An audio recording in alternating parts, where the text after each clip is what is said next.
I'm Debbie, and welcome to Bible Study.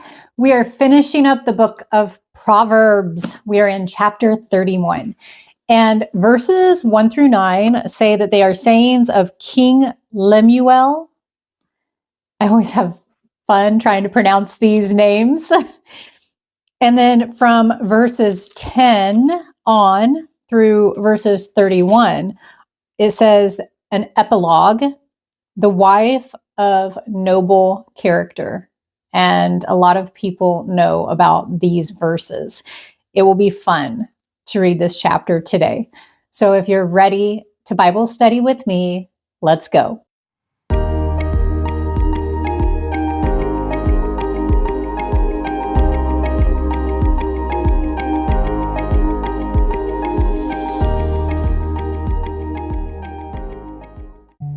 Dear Heavenly Father, we come to you with thanksgiving, and we ask that you give us knowledge, understanding, and wisdom as we study your word together today.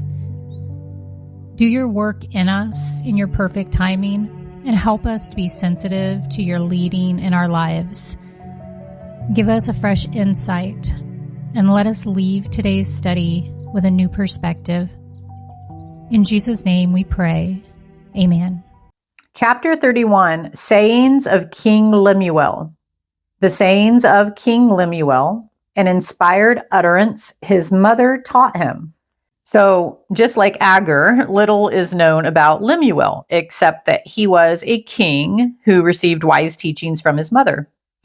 His name means devoted to God. Some believe that Lemuel and Agur were both from the kingdom of Massa, which is in northern Arabia. Verse 2, listen, my son. Listen, son of my womb. Listen, my son, the answer to my prayers. Do not spend your strength on women, your vigor on those who ruin kings. It is not for kings, Lemuel.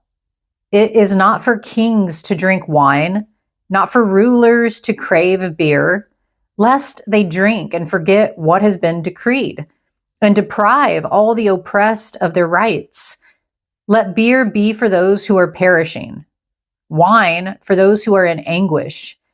Let them drink and forget their poverty and remember their misery no more.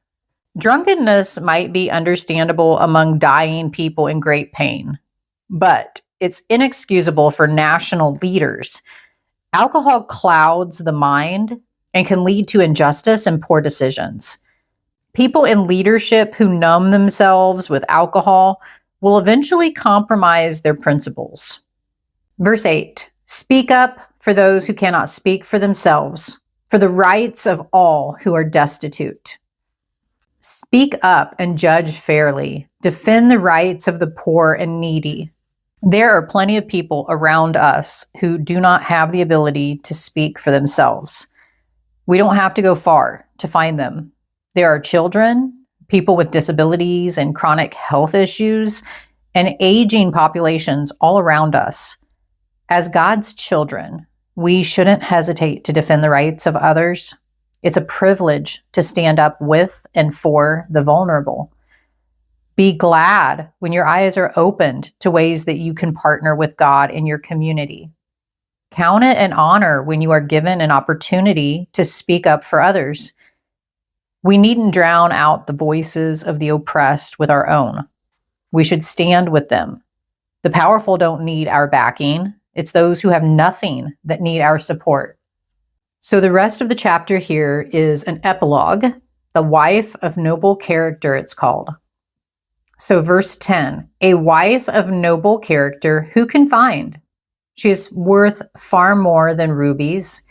Her husband has full confidence in her and lacks nothing of value. She brings him good, not harm, all the days of her life. She selects wool and flax and works with eager hands. She is like the merchant ships bringing her food from afar. She gets up while it's still night. She provides food for her family and portions for her female servants. She considers a field and buys it. Out of her earnings, she plants a vineyard. She sets about her work vigorously. Her arms are strong for her tasks. She sees that her trading is profitable and her lamp does not go out at night. In her hand, she holds the distaff and grasps the spindle with her fingers. She opens her arms to the poor and extends her hands to the needy. When it snows, she has no fear for her household, for all of them are clothed in scarlet. She makes coverings for her bed. She is clothed in fine linen and purple. Her husband is respected at the city gate, where he takes his seat among the elders of the land. She makes linen garments and sells them, and supplies the merchants with sashes. She is clothed with strength and dignity. She can laugh at the days to come. Tough times are telling. Anyone can look put together and strong when they're undisturbed. But you pull the rug out from under someone and you can see who they truly are. How do you react when your world is turned upside down? Who do you run to when you're given bad news? What are your first assumptions when disappointment smacks you in the face? Life happens to all of us, but it won't be the undoing of a righteous person because they are clothed with God's strength and honor. God is the giver of good gifts. He takes our mourning and turns it into dancing. This doesn't happen overnight. It's a process, but we trust the one who leads us through the dark night toward the dawn of a new day. Perseverance is a trait of those who trust in the Lord. Even when they are caught in a cloud of confusion, they trust that clarity will come from the wisdom of God. Verse 26, she speaks with wisdom, and faithful instruction is on her tongue. There are defining moments in life, but it's important to remember those moments didn't happen randomly. The groundwork had been laid and decisions made leading up to those crucial points. We act on what we've already built. When we speak, what comes out of our mouths? Is it bitterness, complaint, and self-promotion? Or is it wisdom, kindness, and love? Does what we say have a negative or a positive impact on others? Are we working to bring glory to ourselves or to God? Our words reflect our hearts, and there will be moments when our hearts are exposed by what we say. Let's lay a godly framework right now and create habits of good decisions. Then, when tough moments arise, our reactions will be wise and kind. Verse 27, she watches over the affairs of her household and does not eat the bread of idleness. Her children arise and call her blessed, her husband also, and he praises her. Many women do noble things, but you surpass them all.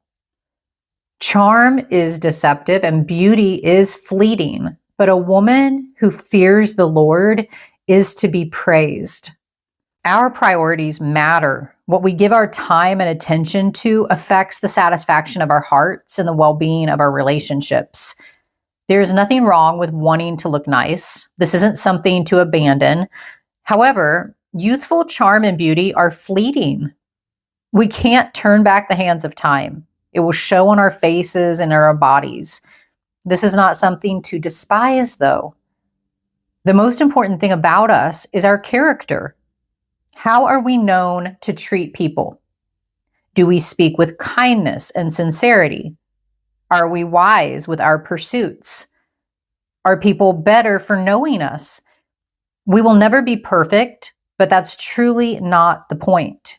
Think of those you love the most. What do you expect from them? Is it perfection or is it commitment, love, and grace? Worship the Lord and follow his wisdom. And as you grow, the beauty of your heart will not fade. Verse 31, honor her for all that her hands have done, and let her works bring her praise at the city gate. The book of Proverbs says a lot about women. How fitting that the book ends with a picture of a woman of strong character, great wisdom, personal strength, many skills, and great compassion. Some people have the mistaken idea that the ideal woman in the Bible is retiring, servile, and entirely domestic. Not so. This woman is an excellent wife and mother. She's also a manufacturer, importer, manager, realtor, farmer, seamstress, upholsterer, and merchant. Her strength and dignity don't come from her amazing achievements, however. They're a result of her reverence for God. We, in our society, where physical appearance counts for so much, may also be surprised to realize that this woman's appearance is never mentioned. Her attractiveness comes entirely from her character and actions. The woman described in this chapter has outstanding abilities, and her family's social positions is high. She may not be one woman in particular, but a composite portrait of ideal womanhood. Don't see her as a model to imitate in every detail. Your days are not long enough to do everything that she does. But see her instead as an inspiration to be all you can be. We can't be just like her, but we can learn from her industry, integrity, and resourcefulness. The book of Proverbs begins by stating the benefits of fearing the Lord and ends with a picture of a woman who fulfills this command. Her qualities are mentioned throughout the book: hard work, fear of God, respect for her spouse, foresight, encouragement, care for others, concern for the poor, and wisdom in handling money. These qualities, when coupled with fear of God, lead to enjoyment, success, honor, and worth. Proverbs is practical for us today because it shows us how to become wise, make good decisions, and live according to God's ideals. So now that we're done with the entire book of Proverbs, let's just do a recap of the major themes of this book. We've got wisdom, relationships, speech, work, and success. So, wisdom. God wants his people to be wise. Two kinds of people portray two contrasting paths of life. The fool is the wicked, stubborn person who hates or ignores God. The wise person seeks to know and love God. When we choose God's way, he grants us wisdom. His word, the Bible, leads us to live good lives, have good relationships, and make good decisions. Relationships. Now, Proverbs gives us advice for developing our personal relationships with friends, family members, and coworkers. To relate to people, we need consistency, tact, and discipline to use the wisdom God gives us. In every relationship, we must show love, dedication, and high moral standards. If we don't treat others according to the wisdom God gives us, our relationships will suffer. Speech. So what we say shows our real attitudes toward others. How we talk reveals what we're really like.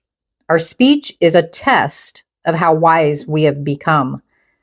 To be wise in our speech, we need to use self-control.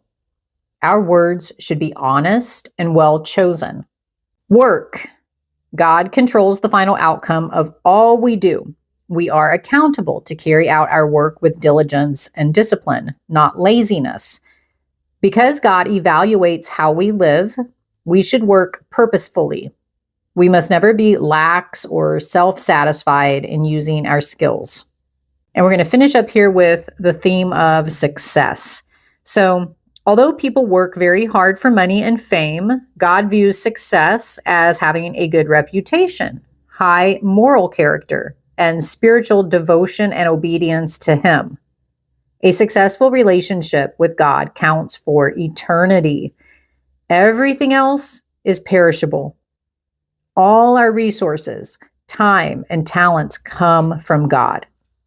We should strive to use them wisely. If you enjoyed today's reading, please hit the like button. Think about subscribing to the channel, leave me a comment, and click on the next video. We will be starting a new book of the Bible.